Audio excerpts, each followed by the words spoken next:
So unlike the straddle waves, for this, you can actually use weight on a straddle wave. But for this, you're trying to keep the spine straight.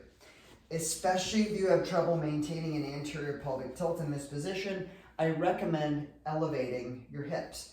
You can even have the hips higher. You can sit on a chair. You can bend the knees as is necessary. But the major goal here is that you're able to maintain an anterior pelvic tilt. So as I'm in this position with the legs locked and straight, the toes are pointed, and I'm going to put a weight behind my head. A weight plate is actually a really easy way to do this, but you can also use a weight. And the idea is that you're using that weight to help you maintain this anterior tilt, and you're going to use it to give you some weight to help you press down into the position. So using the weight, you're going to fold, and then you're going to come back up.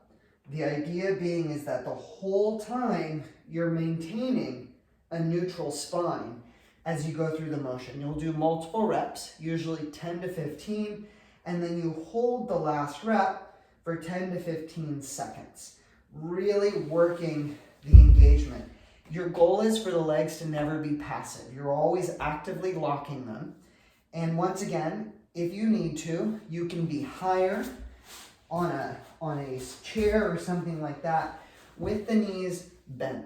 Keeping in mind that if your knees are bent, you're not going to be able to engage the legs in the same way.